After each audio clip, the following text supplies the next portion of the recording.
नमस्कार दोस्तों, OCN network में आपका स्वागत है। मैं हूं ओमकार चौधरी। आज मैं और भाऊ तोरसेकर जयपुर में हैं और अगले 3 दिन यहाँ रहेंगे।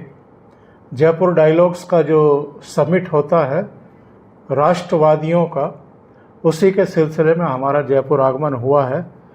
तो भाऊ से आज बात कर रहे हैं महाराष्ट्र को लेकर के। भाऊ बहुत स्वागत है। नमस्कार। नमस्कार। नमस्कार। भाऊ सबसे पहले तो ये बताइए, क्योंकि हर एक के मन में ये बात है महाराष्ट्र को लेकर के कि महाराष्ट्र में क्या होने वाला है। क्योंकि आप अभी मुंबई से लौटे हैं और महाराष्ट्र को बहुत बेहतर तरीके से समझते भी हैं, जानते भी हैं। जो लोकसभा चुनाव में रिजल्ट आए थे उसको लेकर के थोड़ी सी आशंका लोगों के मन में है कि कहीं ऐसा ना हो कि जिस तरह के रिजल्ट लोकसभा चुनाव में आए हैं कुछ वैसा ही विधानसभा चुनाव में भी हो। तो आप थोड़ा सा इस पर रोशनी डालिए। नहीं, पहली बात यह है कि आपको मालूम है, हमने तो बातें जो 1 साल से हम कर रहे हैं, लोकसभा चुनाव शुरू होने से 6-7 महीने पहले से हम बात कर रहे थे और ये एक्सपेक्टेड नहीं था, ना हमको था ना वोटर को भी था। लेकिन बहुत बार ऐसी क्या होता है कि हम कॉन्फिडेंस होते हैं और गलतियां कर बैठते हैं। तो वोटर ने गलती की है और ये वोटर को रियलाइज हो रहा है कि कुछ तो गड़बड़ हो गई है, ये नहीं होनी चाहिए थी। तो हाँ, हो जाएगा। कैसे होता है देखिए, अब हमारे घर में शादी है या कोई फंक्शन है, इवेंट है, तो हम जिम्मेदारियां अलग अलग बांट लेते हैं। और आप वो करोगे, मुझे पक्का मालूम है, आपको मालूम है कि भाऊ ये करेगा, लेकिन मैं थोड़ा आलसी हो गया, लेजी हो गया, या आप कुछ, तो आपकी जो गलती होती है उसका एक स्पाइरल इफेक्ट मिलता है। तो 2-3 समझो 1000 लोग है, उसमें अगर 10-12 लोग भी गड़बड़ कर दे तो 1000 में 10-12 बड़ी चीज़ नहीं है। लेकिन अगर उसमें से 1-2 क्रूशियल जगह पर होते, इंपॉर्टेंट जगह पर होते और गलती हो जाती है तो उसका बड़ा परिणाम दिखाई देता है। अब महाराष्ट्र में आपने जो ये जिक्र किया है, तो महाराष्ट्र में रिजल्ट में हम बहुत बड़ी गलती देखते क्या, अरे जो 23 बीजेपी के थे वो 9 तक आ गए, कांग्रेस की 1 थी वो 13 हो गए। तो हम जब देखते तो हम ये समझाने वाले बचे नहीं, एनालिस्ट जो है वो खुद भी समझ नहीं पा रहे। और यानी यहाँ इस साइड बोलने वाले वो उस साइड बोलने वालों, उनकी गलती कहाँ होती है वो समझना जरूरी है। गलती कहाँ होती है, क्या मैं लगता है अरे मैंने तो इतना सा, मैं नहीं गया वोटिंग मानता हूँ, लेकिन इतना फर्क। तो आपको मैं मेरी आसान तरीके से समझाता हूँ। जो ड्राइवर बैठा है बस का, तो ड्राइवर जो बैठा है वो समझो 30-35-40 फीट लंबी बस है, तो वो बैठा है उस कोने में। अगर उसके बिल्कुल बस के लास्ट सीट पर हम बैठे तो स्टीयरिंग थोड़ी हिला देता है, लेकिन उसका इफेक्ट हमारे तक पहुंचने में 2-3 फीट का बन जाता है। वो पूछेगा, अरे मैंने तो 1 सेंटीमीटर स्टीयरिंग ऐसा किया था। बात उसके 1 सेंटीमीटर के नहीं होते, वो सेंटर में है, उसके हाथ में व्हील है और हम 30-35-40 फीट पीछे बैठे, तो उसका 1 सेंटीमीटर हमारे लिए 1-2 फुट 3 फीट बन जाता है। तो जो महाराष्ट्र में हुआ वो हुआ है। तो हमारे यहाँ देखिए जो वोटिंग परसेंटेज है, तो वोटिंग परसेंटेज महाविकास आघाड़ी और महायुति दोनों में आधे % का भी फर्क नहीं है। महाविकास आघाड़ी 0.3% से ज़्यादा है, आधा % भी नहीं, एक तो नहीं, आधा भी नहीं। लेकिन वो 3% का मतलब 2 लाख हो गए वोटर। अब 2 लाख अगर अलग अलग जगह हम देखते तो उसमें वो फर्क हो गया। तो ये लोगों के दिमाग में अभी आ गया कि अरे हम बहुत बड़ी गलती कर बैठे, कि मोदी की मेजॉरिटी चली गई। इसका गिल्टी फीलिंग है कि ये हमारे कारण हुआ है। लोग आपके सामने आकर बोलेंगे नहीं, लेकिन आप कहीं शादी फंक्शन चल रहा है, कई लोग बैठे बातें कर रहे हैं, तो उनके बोलने में ये बातें आती है कि नहीं होना चाहिए था। तो नहीं होना चाहिए, इसका मतलब पछतावा होता है। और जब पछतावा होता है तो कोई भी इंसान उस गलती सुधारने की कोशिश करते हैं। और इमीडिएटली हम देखते हैं कि लोकसभा चुनाव के बाद 4 महीने में हरियाणा में क्या हो गया। तो हरियाणा तो वैसे छोटा राज्य है, महाराष्ट्र उसके 5 गुना बड़ा है। 10 सीटें लोकसभा की, हमारे यहाँ 48 है तो मानो 50, तो 5 गुना है। तो वो फर्क महाराष्ट्र में बड़ा दिखाई देता है। तो महाराष्ट्र में बड़ा पछतावा है लोगों में। भाऊ, आप सही कह रहे हैं। उत्तर प्रदेश में भारतीय जनता पार्टी की 29 सीटें घटना और महाराष्ट्र में भी 41 और कहाँ 17। 2019 में शिवसेना, भारतीय जनता पार्टी, उसके सहयोगियों को कुल मिलाकर के 48 में से 41 सीटें मिल गई थी और कहाँ ये 17 पर अटक गए। इन 2 प्रदेशों ने ही बड़ा अंतर कर दिया। राजस्थान में कुछ घट गई, 5 हरियाणा में घट गई, कुछ पश्चिम बंगाल में घट गई। तो जो आप कह रहे हैं, चूँकि आप महाराष्ट्र में दौरे भी करते रहे हैं, लोगों को संबोधित भी करते रहे हैं, जाहिर है लोगों से आपकी मुलाकातें होती ही हैं। तो लोगों का कहना क्या है?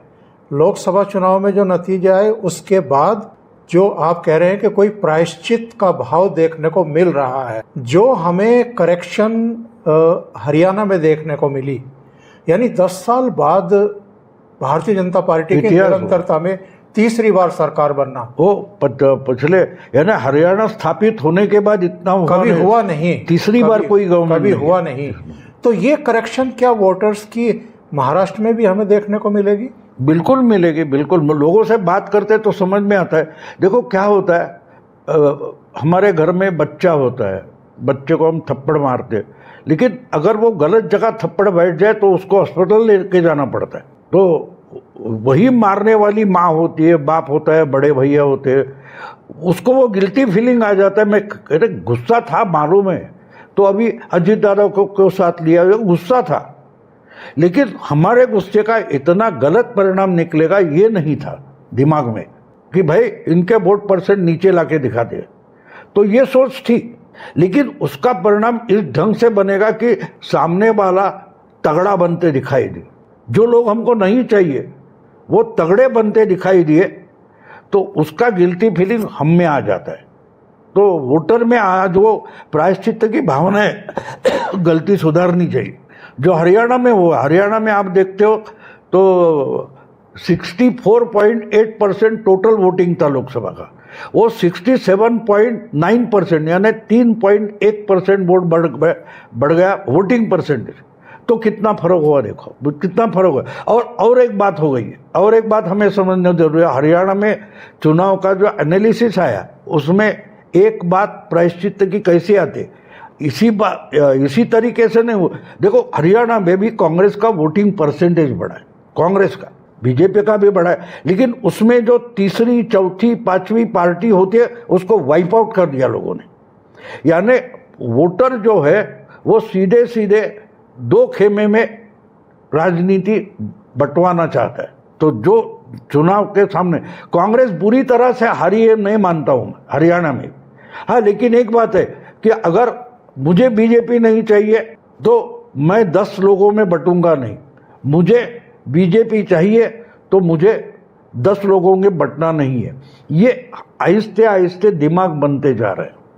हम पिछले चुनाव में अगर यूपी में भी देखें लोकसभा में तो मायावती वाइप आउट हो गई, बंगाल में देखें कांग्रेस और लेफ्ट फ्रंट वाइप आउट हो गई।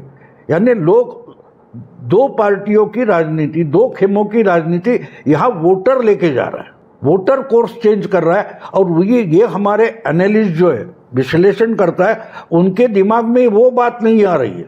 क्योंकि पहले ज़माने में होता है कांग्रेस जीतेगी, कांग्रेस हारेगी, अब बीजेपी जीतेगी, बीजेपी हारेगी, और बीजेपी जीतते तो वोटों का बंटवारा हो गया। ऐसी बात नहीं है, आहिस्ते आहिस्ते लोग क्रिस्टलाइज करते जा रहे हैं। इसलिए तो अभी देखिए 2090 से अगर हम चुनाव देखें तो बीजेपी 89 सीटें हो गई, 112 हो गई, 91 में 112 हो गई। जी जी। वो फिर 100 के नीचे, 100 के नीचे नहीं आई बीजेपी। अडवाणी वाजपेयी जो थे वो इसको 200 के पास लेके गए, 200 क्रॉस नहीं किए।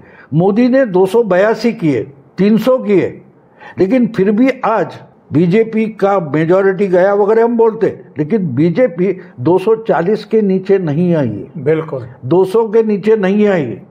मोदी ने ही 200 के पार लिया था, तो 200 के नीचे नहीं आए। तो इसका मतलब वोटर अपना अपना जड़ें पक्की कर रहा है कि मुझे यही रहना है बस। जो आते हैं नए वो रुक जाते हैं। हाँ, फ्लोटिंग वोटर है वो इधर उधर होता रहेगा, लेकिन जितनी जड़ें आपकी पक्की हो जाएगी तो उस लाइन की राजनीति आगे बढ़ती जाएगी, दूसरी साइड की कम होती जाएगी। भाऊ, 2019 के रिजल्ट भी अगर हम देखें महाराष्ट्र के, तो कांग्रेस चौथे नंबर पर खिसक गई थी, केवल 44 सीटें आई थी। शरद पवार की पार्टी की केवल 54 सीटें आई थी और उद्धव ठाकरे के नेतृत्व वाली शिवसेना भारतीय जनता पार्टी के साथ मिलकर के लड़ रही थी, फिर भी उसकी केवल 56 सीटें आई थी। अभी जो जम्मू कश्मीर और हरियाणा के रिजल्ट हमें देखने को मिले हैं, जम्मू कश्मीर में कांग्रेस 32 सीटों पर लड़ी थी, केवल 6 सीटें जीती और उन 6 सीटों में भी एक भी हिंदू एमएलए जीत करके नहीं आया है, केवल मुस्लिम एमएलए जीत करके आए हैं। हरियाणा की अगर हम बात करें तो 3 मुस्लिम एमएलए इनके मेवात से जीत करके आए हैं, नुहू से, पुनाना से, फिरोजपुर झिरका से, जहां तबलीगी जमात की स्थापना हुई। यस। तो ये जो कांग्रेस पिट रही है, यानी जम्मू कश्मीर में भी लोगों ने नकार दिया, लोकसभा चुनाव में तीसरी बार नकार दिया, हरियाणा के मतदाताओं ने नकार दिया, ऐसे में क्या महाराष्ट्र और झारखंड में भी अपने सहयोगियों के लिए ये कमजोर कड़ी साबित होगी? बिल्कुल, कांग्रेस कमजोर कड़ी ही है। आप देखें, उत्तर प्रदेश में जीत गई कांग्रेस, कितनी 6 सीटें जीत गई। तो कांग्रेस को समाजवादी पार्टी का बल मिला है। अकेली कांग्रेस जीत पाई नहीं पाई। जहां जहां कांग्रेस और बीजेपी की सीधी टक्कर है वहां कांग्रेस टिक नहीं पाती, ये हम देख रहे हैं। और ये दूसरों की बैसाखी पर चल रहे हैं उनका। और ये मैं मानता हूं कि ये कोई नई बात नहीं। मैं मानता हूं, मैंने एक मराठी में किताब भी उस पर लिखी है कि ये 50 साल का अधांतर है। नेहरू 64 में चले गए, वहां से लेकर आज तक हम 2014 में लेते तो 50 साल का अधांतर है। यानी वोटर ने कांग्रेस सबसे बड़ी पार्टी, देशव्यापी पार्टी है, वो छोड़कर दूसरी देशव्यापी पार्टी पकड़ना चाहा, ढूंढना चाहा, उसमें 50 साल निकल गए और 2014 में दूसरा सिरा पकड़ लिया जिसको हम बीजेपी बोलते हैं। जी जी। तो अगर सर्कस हम देखते हैं तो सर्कस में झूले पर जो खेलते हैं वो ये झूला पकड़कर उस झूले तक जाते, तो 10-15 सेकंड में उनके हाथ में कुछ भी नहीं होता।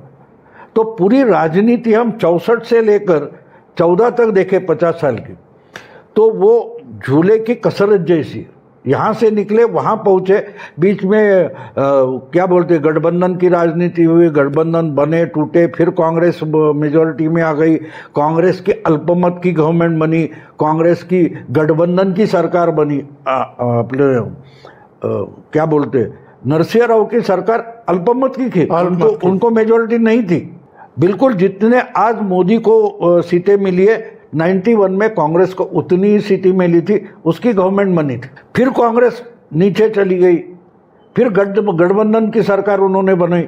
यूपीए की सरकार कांग्रेस की सरकार नहीं थी, वो चलाते थे कांग्रेस जैसी, लेकिन मुझे लगता है 2004 में 146 सीटें थी, 145 206 हो गई जी, 44 पर नीचे आ गई। तो उसके बाद यानी राजीव गांधी को जो मेजॉरिटी मिली, उसके बाद कांग्रेस को मेजॉरिटी नहीं मिली है। और उसके बाद लगातार 2 बार बीजेपी को मेजॉरिटी मिली, भले मेजॉरिटी हाथ से खिसक गई है, लेकिन आज भी सबसे टॉप पर कौन है तो बीजेपी है। कांग्रेस 100 सीटें भी 3 आंकड़ों में नहीं आ पाई। तो मतलब साफ है कि लोगों ने तय किया है, लेकिन ये जब आता है तो आहिस्ते आहिस्ते आ जाता है।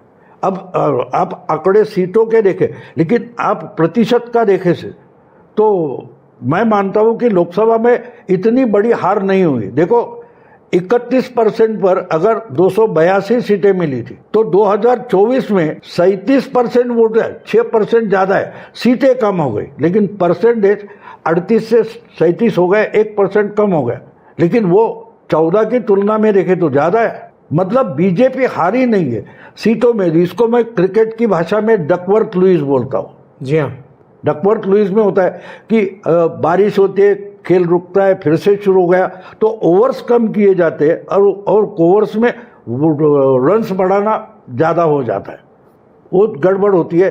तो वो खेलने वाले की गलती नहीं है, फिर भी बारिश है, हवामान, निसर्ग, नेचर की गड़बड़ है, तो डकवर्थ लुईस में मैच सही ढंग से नहीं होती। तो मैं मानता हूँ कि 2024 का चुनाव जो है वो डकवर्थ लुईस जैसा है। बहुत 2019 की अगर हम बात करें तो उस समय शिवसेना संयुक्त थी, टूटी नहीं थी। एनसीपी भी संयुक्त थी, टूटी नहीं थी। और कांग्रेस एनसीपी का गठबंधन था, भारतीय जनता पार्टी और शिवसेना उद्धव ठाकरे का गठबंधन था। शिवसेना दो फाड़ हो चुकी है, एनसीपी दो फाड़ हो चुकी है, यानी अब तीन पार्टियां हैं। 3 पार्टी उधर हैं, 3 पार्टी इधर हैं। इसका कोई हमें असर देखने को मिलेगा किसी रूप में उद्धव ठाकरे के परफॉर्मेंस पर, शरद पवार के परफॉर्मेंस पर? नहीं, मैं तो चुनाव लोकसभा के पहले से बोल रहा हूँ कि दिखाई देने में 6 पार्टियां है, फिर भी 4 पार्टी है, 2 शिवसेना है, 2 एनसीपी है। तो उसमें जो एनसीपी का अजीत दादा का गुट है वो तो सामने आ गया कि उनकी ताकत बढ़ने वाली नहीं है। अगर वो अपनी पार्टी चलाने की कोशिश करते रहे तो आहिस्ते आहिस्ते वो लुप्त हो जाएगी।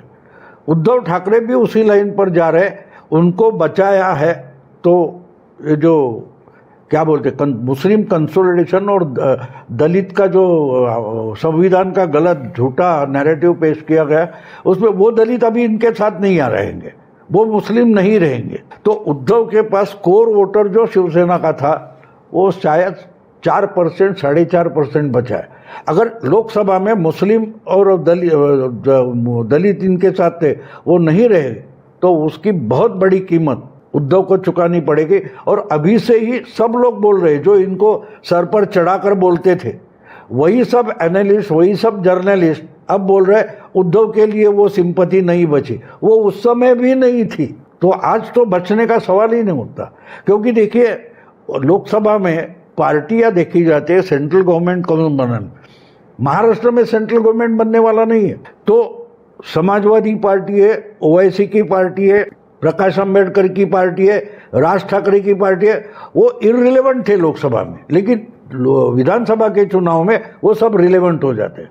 समझो ओवैसी की पार्टी 8-10 सीटों पर है, समाजवादी पार्टी अबू आजमी अखिलेश की है, वो 7-8-10 जगह पर है, राज ठाकरे की पार्टी शायद 15-20 जगह पर रिलेवेंट है, प्रकाश अंबेडकर की पार्टी मान लो 12-15 सीटों पर। तो ये मिलाकर कितनी सीटें हो गई देखो। अब राज ठाकरे छोड़कर बाकी जो 3 नाम मैं ले रहा हूँ, समाजवादी, ओवैसी की पार्टी एमआईएम और क्या बोलते प्रकाश अंबेडकर, ये तीनों महाविकास आघाड़ी के साथ गए थे वोटर, क्योंकि ये इररिलेवेंट थे। लेकिन आज रिलेवेंट हो गए तो कम से कम 40 से 50 सीटें इन तीनों के हम इकट्ठा करें, 40 ही पकड़ो, तो 40 में डैमेज करेगी, तो डैमेज बीजेपी को नहीं करेगी, एकनाथ शिंदे को डैमेज नहीं करेगी। डैमेज किसको करेगी? महाविकास आघाड़ी को डैमेज करेगी, क्योंकि ये पिछले लोकसभा चुनाव में उनके पास वो वोट गया था, वो वोट अभी बीजेपी को नहीं मिलेगा, लेकिन कांग्रेस महाविकास आघाड़ी को नहीं मिलेगा, तो उसका नुकसान उनको भुगतना पड़ेगा। भाऊ, अगर लोकसभा चुनाव पर हम दृष्टि डालें, जो विश्लेषक हैं और आपने भी अपने प्रोग्राम में, अपने चैनल में इस बात का उल्लेख किया है कि जो मूल वोटर था बाला साहब ठाकरे का, उसमें से 2/3 से भी ज़्यादा एकनाथ शिंदे को मिला है और 1/3 के आसपास उद्धव ठाकरे को मिला है। उद्धव ठाकरे की अगर 9 सीटें आई हैं तो वो इसलिए क्योंकि मुस्लिम ने उनको वोट किया है। और ये अभी किसी कांग्रेस के नेता ने कह भी दिया है, जब ये 120 सीटों पर लड़ने की जिद कर रहे थे और ये कह रहे थे कि मुझे आप मुख्यमंत्री पद का चेहरा बनाइए, तो किसी ने कह दिया कि भाई आपके पास मराठा वोट तो है नहीं, आप तो जो जीते हैं वो तो मुस्लिम वोटों के आधार पर जीते हैं। तो ये एक बड़ा माइनस इस बार के विधानसभा चुनाव में रहने वाला है उद्धव ठाकरे के लिए। बिल्कुल माइनस है। और दूसरी बात है, वक्फ के मामले में जब वक्फ का बिल पेश किया गया तो इनके एमपी हाउस से बाहर थे, इसके लिए गुस्से में मुस्लिम एक जमावड़ा इनके घर मातोश्री पर आ गया, उनको गाली दे गया, तुम गद्दार हो, हमसे वोट लेते हो और वक्फ के खिलाफ जाते हो। खिलाफ नहीं, लेकिन वक्फ के साथ नहीं खड़े हो गए।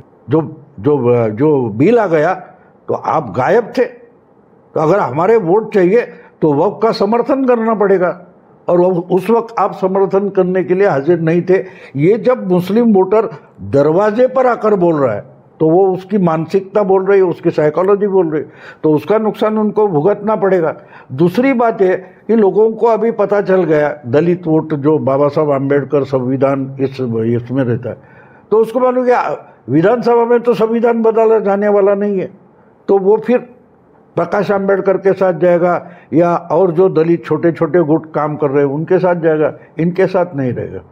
तो लोकसभा में जो इनको 16% वगैरह वोट दिखाई दे रहे, उसमें से कम 8-10% वोट निकल जाएगा, तो इनके पास बचा क्या है। और दूसरी बात कि जो महाविकास आघाड़ी करके आप लड़ रहे हो उसमें भी आप कांग्रेस की सुनते नहीं, तो कांग्रेस वाले इनकी टांग अड़ाएंगे, ये कांग्रेस वालों की टांग अड़ाएंगे, तो महाविकास आघाड़ी का नुकसान वही होने वाला है। मैंने तो एक मराठी में वीडियो बनाया, उसका हेडिंग ही दे दी कि ना मुख्यमंत्री बनूंगा ना तुम्हें बनने दूंगा, यानी जो मोदी जी बोलते हैं ना खाऊंगा ना खाने दूंगा, इस ढंग से उद्धव ठाकरे जाएंगे। अगर मैं मुख्यमंत्री बनने वाला नहीं तो महाविकास आघाड़ी का मुख्यमंत्री बनना ही नहीं चाहिए।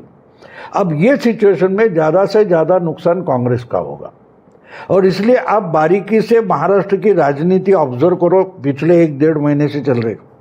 इस पचड़े में शरद पवार आए ही नहीं है, ये दोनों का झगड़ा चल रहा है, मुख्यमंत्री किसका होगा, मुख्यमंत्री किसका होगा, नाम डिक्लेयर करो, नाम डिक्लेयर नहीं करे। शरद पवार इससे अलग रहे, और शरद पवार कहाँ कौन से चुनाव क्षेत्र में किसको पार्टी में लाए या कौन सा चुनाव क्षेत्र अपने लिए सीट निकाल सकता है, वो सीट कितनी चाहिए उस पर नहीं बोल रहे, वो कौन से चुनाव क्षेत्र जीत कर मैं ला सकता हूँ उस पर कॉन्सेंट्रेट हुए, क्योंकि उनको मालूम है कि वो शिवसेना और कांग्रेस से भी ज़्यादा सीटें चुनकर लाएंगे अगर ढंग से काम करेगा।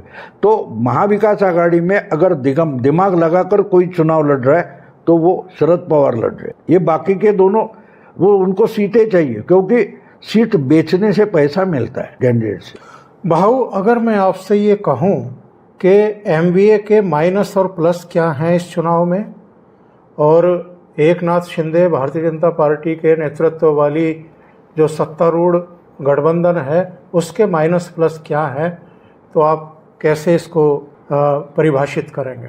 आज की तारीख में हम देखते, मैं जो देख रहा हूँ महाराष्ट्र की राजनीति में, तो मुझे एमवीए के कोई प्लस पॉइंट दिखाई नहीं दे रहे। एक बात है, देखो महाराष्ट्र में कांग्रेस एक पार्टी ऐसी एमवीए में कि जिसके अपने वोटर है, अपनी एक वोट बैंक है कांग्रेस की, जो आप मान सकते हो कि 12 से लेकर 16-17% तक वोट ला सकती है। आप कुछ भी मत करो फिर भी आ जाएगी, अगर अच्छी लीडरशिप मिले तो शायद 20-22% तक जा सकते।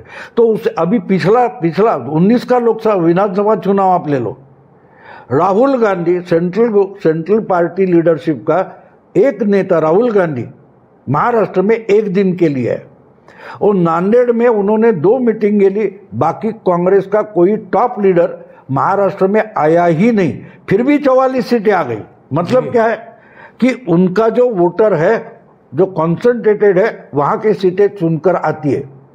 तो लीडरशिप स्टेट में नहीं है, सेंट्रल की लीडरशिप स्ट्रांग नहीं है, उसका खामियाजा उनको भुगतना पड़ता है। अब पीछे इस वक्त क्या हुआ है कि मुस्लिम और दलित उनके पीछे वापस जा रहा है। वो प्लस पॉइंट अगर क्या है कि दलित मुस्लिम ये कांग्रेस का महाराष्ट्र में जिसको हम निष्ठावान वोटर, लॉयल वोटर बोलते, वो था, वो फिर कुछ इधर गया कुछ उधर गया ऐसे होता था, वो लोकसभा के बाद वापस आने लगा है। वो उनका एडवांटेज है, वो एडवांटेज ना, वरना एक सीट के जगह 13 सीटें आती ही नहीं। सही है। हाँ, लेकिन वो चलाने वाला अगर लीडर महाराष्ट्र में नहीं है, उनको आज दिखाने के लिए ये मेरा मुख्यमंत्री, आप चेहरा नहीं दिखा सकते, आप नाम नहीं बता सकते। ये जो कांग्रेस की बुरी हालत है वो कांग्रेस का वीक पॉइंट है, अल्टीमेटली वो एमवीए का, महाविकास आघाड़ी का वीक पॉइंट है। दूसरी जगह हम अगर महायुति की तरफ देखें तो इनके पास आज जो एक्चुअली मुख्यमंत्री है उसने दिखा दिया, जो लोकसभा चुनाव तक जिसको कोई महाराष्ट्र का लीडर नहीं मानता था, एकनाथ शिंदे को, आज उसने दिखा दिया कि वो शिवसेना से अलग हो गया, उद्धव से अलग हो गया, फिर भी उसने 7 सीटें चुनकर लाई है, बीजेपी के साथ है, ठीक है, लेकिन अगर वो लीडर नहीं होता इतनी ताकत वाला तो उसके पीछे शिवसेना का वोटर इतनी ताकत में नहीं आता। तो उसने दिखा दिया कि उद्धव से शिवसेना में मैं बेटर लीडर हूं, और वो अलग अलग योजनाएं जो काम उन्होंने किया, इसके कारण एकनाथ शिंदे पैन महाराष्ट्र लीडर बनकर उभरा। लोकसभा में अगर सबसे बड़ी कोई बात हो गई महाराष्ट्र में तो एकनाथ शिंदे को पैन महाराष्ट्र, पूरे महाराष्ट्र का एक जिसको गिनना चाहिए ऐसा लीडर बना दिया। देवेंद्र तो है, तो महायुति में 2 पैन महाराष्ट्र लीडर है, और महाविकास आघाड़ी में उद्धव ठाकरे है बोलते हैं, शरद पवार तो कंपटीशन में है नहीं, उद्धव ठाकरे है, लेकिन उद्धव ठाकरे के पास कोई यानी ताकत नहीं, ऑर्गेनाइजेशन नहीं। वैसे देखो तो हमारा कौन, राज ठाकरे भी पैन महाराष्ट्र लीडर है, लेकिन उसके पास ऑर्गेनाइजेशन नहीं। उद्धव भी पैन महाराष्ट्र है, लेकिन उसके पास लीडर ऑर्गेनाइजेशन नहीं है। कांग्रेस के पास ऑर्गेनाइजेशन है, इनके पास। तो प्लस पॉइंट जो है वो पलड़ा भारी इसलिए मुझे युति का लगता है, एनडीए का लगता है, क्योंकि उनके पास दो अच्छे लीडर है, ऑर्गेनाइजेशन है, और एमबीए के पास थोड़ी थोड़ी वोट बैंक है। कांग्रेस की अच्छी वोट बैंक है, शरद पवार की और उद्धव की छोटी छोटी वोट बैंक है। इकट्ठा हो गए तो एक तगड़ी वोट बैंक बना सकते हैं, लेकिन उनके पास वो ऑर्गेनाइजेशन आज नहीं है, इसलिए वो उनका वीक पॉइंट है जो अल्टीमेटली महायुति का स्ट्रांग पॉइंट बनता है। भाव, हरियाणा और जम्मू कश्मीर के जब चुनाव हो रहे थे तो आपने एक बात कही थी और वो बात साबित हो गई बाद में। आपने कहा था कि ये जो शिमला के पास संजौली में हम हिंदुओं का आक्रोश सड़कों पर देख रहे हैं, और जो हम सिलीगुड़ी में देख रहे थे, या जो सूरत के सैयदपुरा में गणपति पर जो पथराव हो गया था और वहाँ हजारों हिंदू सड़कों पर निकल आए थे, इसका कहीं ना कहीं असर हमें हरियाणा के चुनाव में देखने को मिल सकता है, और वो देखने को मिला। तो क्या ये जो अभी बहराइच में घटना हुई है, उससे पहले बांग्लादेश में जो कुछ हुआ था, और जो हिंदुओं में एक ये कहीं ना कहीं हम भावना देख रहे हैं कि भाई हमारी गलती से नरेंद्र मोदी को तीसरी बार बहुमत नहीं मिल पाया, तो हमें गलती सुधारनी है, ये सारी चीज़ों का इम्पैक्ट हमें क्या महाराष्ट्र में भी देखने को मिलेगा, झारखंड में भी देखने को मिलेगा? बिल्कुल मिलेगा। देखो, एक आप समझ लो कि मेरा ख्याल है बांग्लादेश की जो घटना है वो बाद की है, हमारे लोकसभा चुनाव के बाद की है। तो अगर इंडिया में, भारत में मोदी वीक हो जाते तो आसपास के देश में इसका प्रभाव पड़ता है। ये सबसे बड़ा शौक था। और बांग्लादेश में लाखों हिंदू रास्ते पर पहली बार उतरे, बिल्कुल, और उसकी रिएक्शन हमने सिलीगुड़ी में देखी। और सिलीगुड़ी के बाद इमीडिएटली जब शिमला का मामला जो संजौली आप बोल रहे हैं, उसके बाद मैंने देखा ये क्या हो रहा है, ये क्या हो रहा है। क्योंकि मैं सोच रहा था, लोगों से बोल रहा था, तो मुझे समझ में आ रहा है कि लोगों के पास पश्चात बुद्धि है, लोग प्रायश्चित करना चाहते, और उसकी रिएक्शन सिलीगुड़ी में दिखाई दी। बांग्लादेशियों के समर्थन में सिलीगुड़ी में हमारे यहाँ के हिंदू उतरे बांग्लादेश, वेस्ट बंगाल में, और इमीडिएटली हिमाचल में मुस्लिम है कितने, 2% भी नहीं, 2% भी नहीं है, फिर भी हजारों हिंदू उतरे एक मस्जिद गिराने के लिए। अनऑथोराइज मस्जिद है। अब महाराज बोल रहे, लेकिन उत्तराखंड में कल परसों आ गया ना कि गंगा के आसपास हमको ये मुस्लिम ठेले वाले नहीं चाहिए, आ गई ना बात। सूरत में हो गया। तो ये रिएक्शन आ रही है, और मैं बहुत सारी बातें यहाँ बोलना अच्छा नहीं समझूंगा, लेकिन हिंदू कंसोलिडेशन जबरदस्त लेवल पर हो रहा है, जबरदस्त लेवल पर। क्योंकि अब मीडिया हमारे जैसे लोगों के हाथ में आ गया है, ना कि जो मेनस्ट्रीम मीडिया है वो अभी मेनस्ट्रीम बचा ही नहीं है। तो लोग रास्ते पर लोग पूछे, हाँ ठीक है, संघ वाले है, हिंदुत्व है, जर्मनी में हिंदुत्व है, जर्मनी में मुस्लिमों के खिलाफ क्यों लोग, नीदरलैंड में क्यों हो रहा है, पेरिस में क्यों हो रहा है, इंग्लैंड में क्यों हो रहा है, ये आम आदमी अब पूछने लगा है, लिबरल्स को, अपोलॉजिस्ट को। तो उसका परिणाम अपने आप में हमको यहाँ देखने को मिलेगा, महाराष्ट्र में तो मिलेगा, झारखंड में मिलेगा। झारखंड में आपको याद होगा कि पिछला जो 1 साल पहले का विधानसभा चुनाव है, उस वक्त मैंने वीडियो डाला था कि छत्तीसगढ़ में चमत्कार होगा। तो छत्तीसगढ़ में जो घटना घटी थी, तो मुझे हमारे यहाँ जयपुर डायलॉग में एक अंकुर चौधरी करके नोएडा के मिले थे, वो मेरे पीछे पड़े थे, आप वीडियो बनाओ, छत्तीसगढ़ में गड़बड़ होने वाली है। बीजेपी वाले नहीं मान रहे थे, लेकिन वो कॉमन मैन बोला तो मैंने उस पर भरोसा रखा नहीं, वीडियो देखो क्या होगा। और छत्तीसगढ़ में चमत्कार हो गया, क्योंकि वो आदिवासी बेल्ट है, झारखंड आदिवासी बेल्ट है। तो ये आप समझ लो, जहाँ कन्वर्शन का मामला है उधर छोटा दलित, पिछड़ा, आदिवासी वो भी रेजिस्ट करने लगा। ये तो महाराष्ट्र हो या झारखंड हो, वहाँ तो होने वाला है और तगड़ा होने वाला है। भाऊ, इस बार तो जब मैं हरियाणा को लेकर के कुछ बातें करता था अपने वीडियो में, तो मेरे कमेंट बॉक्स में लोग मुझे टोकते थे कि नहीं, भारतीय जनता पार्टी वापसी करने जा रही है। अच्छा, मेरे तर्क ये थे कि भाई कभी निरंतरता में तीसरी बार किसी दल की सरकार नहीं बनी है। फिर ये था कि लोकसभा चुनाव में 5 सीटें लूज कर गई है भारतीय जनता पार्टी, तो मुझे लगता था कि शायद भारतीय जनता पार्टी वापसी नहीं करेगी। लेकिन जो कमेंट बॉक्स में आकर के बार बार टोक रहे थे वो सही कह रहे थे। सही कह रहे। कई बार हम लोग जो हैं वो नहीं, हम सतह पर देखते हैं, वो तो ग्राउंड में होते हैं ना, जमीन पर होते हैं, गहरी जगह पर होते हैं। हम तो ऊपर रहते, हम ऊपर से देखते, तो वो तो जमीन पर रहते, उनको ज़्यादा मालूम होता है। वो लोगों से जितना मिलते उतने तो हम मिलते नहीं। और हम मिलते किसी को, हम ओपिनियटेड लोगों से मिलते, जिनका मन पहले से बना है, और वोटर तो लास्ट मोमेंट पे जाता है। तो वो फर्क होता है। इसलिए जो होना है वो होके रहेगा, क्योंकि इसमें सबसे बड़ा हिस्सा अगर किसका है तो बांग्लादेश का भी है। वहाँ से यानी लोकसभा चुनाव के बाद बांग्लादेश हुआ, और बांग्लादेश की जो रिएक्शन शुरू हो गई है वो अब घूमती जाएगी। क्योंकि आपको गुजरात में गणपति पंडाल पर हो गया, कर्नाटक में गणपति की विसर्जन जुलूस पर हो गया। जी हाँ, तो ये तो होने वाला है। भाऊ, पहली बार मैं देख रहा हूँ कि योगी आदित्यनाथ ने बांग्लादेश का नाम लेते हुए चेताया लोगों को कि बटेंगे तो कटेंगे। और उदाहरण देख लो बांग्लादेश में क्या हो रहा है। उनका इशारा साफ साफ लोकसभा चुनाव में जो हिंदू जातियों में बट कर के अलग अलग दलों में चले गए, और अखिलेश हों, राहुल गांधी हों, दूसरे राजनीतिक दलों के नेता हों, वो कामयाब हो गए हिंदुओं को बांटने में, उसकी तरफ उनका इशारा था।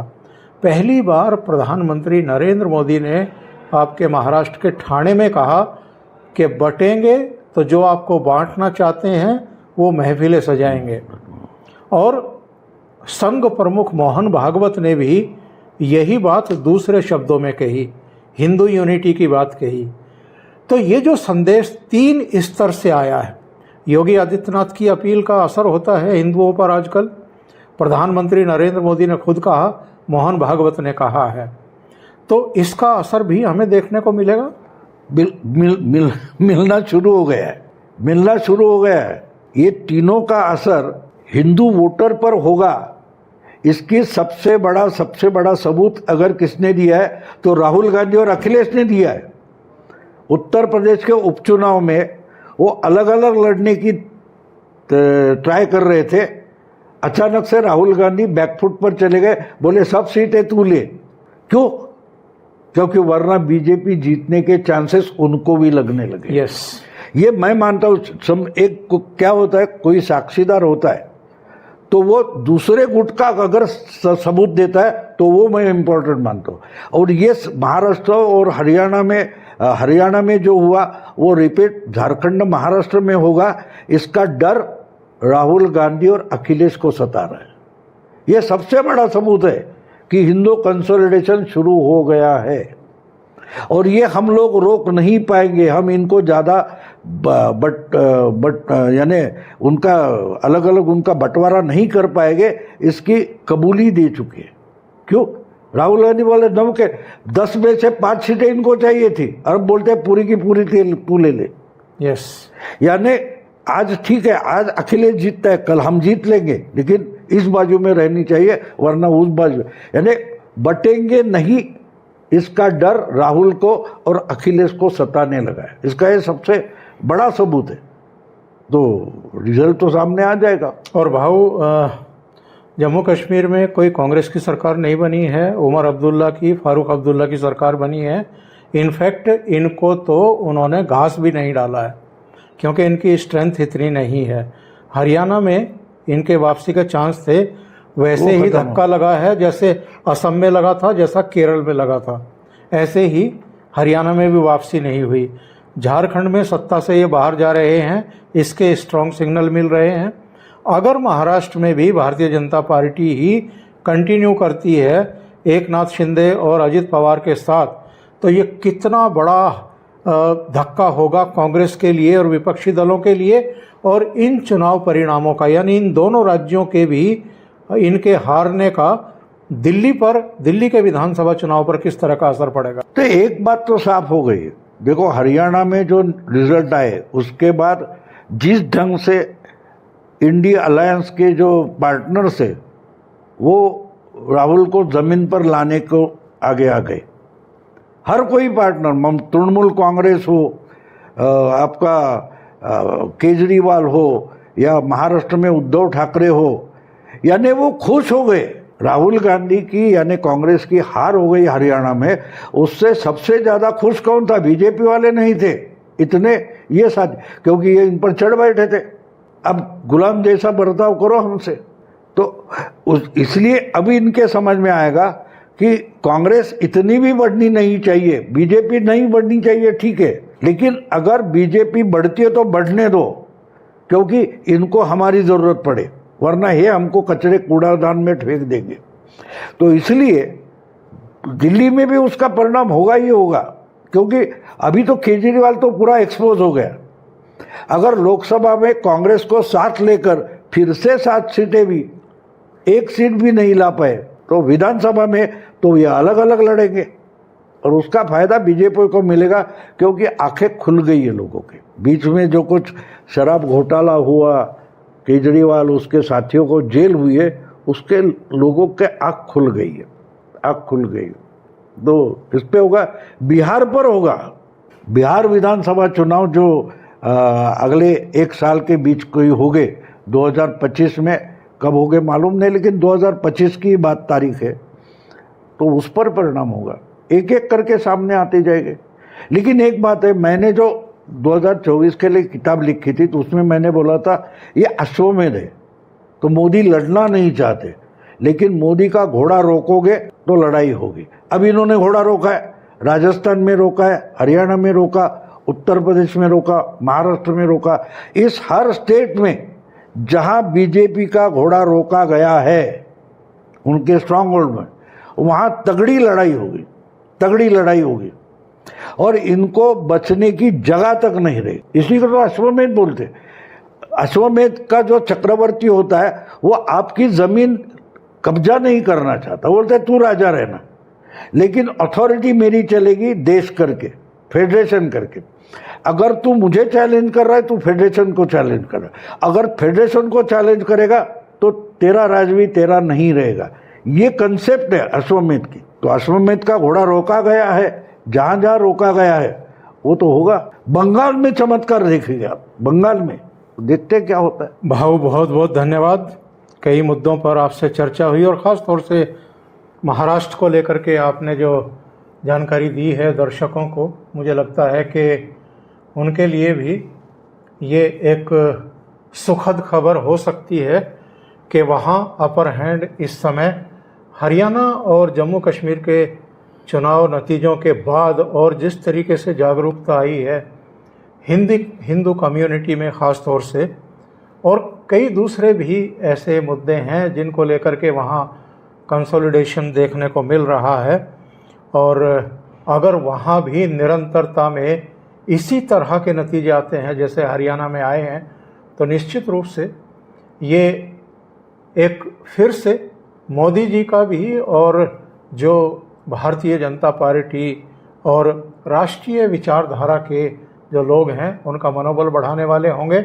और निश्चित रूप से चाहे शरद पवार हो, चाहे कांग्रेस पार्टी हो या उद्धव ठाकरे हों, उनके लिए एक बहुत बड़ा झटका होगा। बाबू बहुत बहुत धन्यवाद। नमस्कार। नमस्कार। नमस्कार।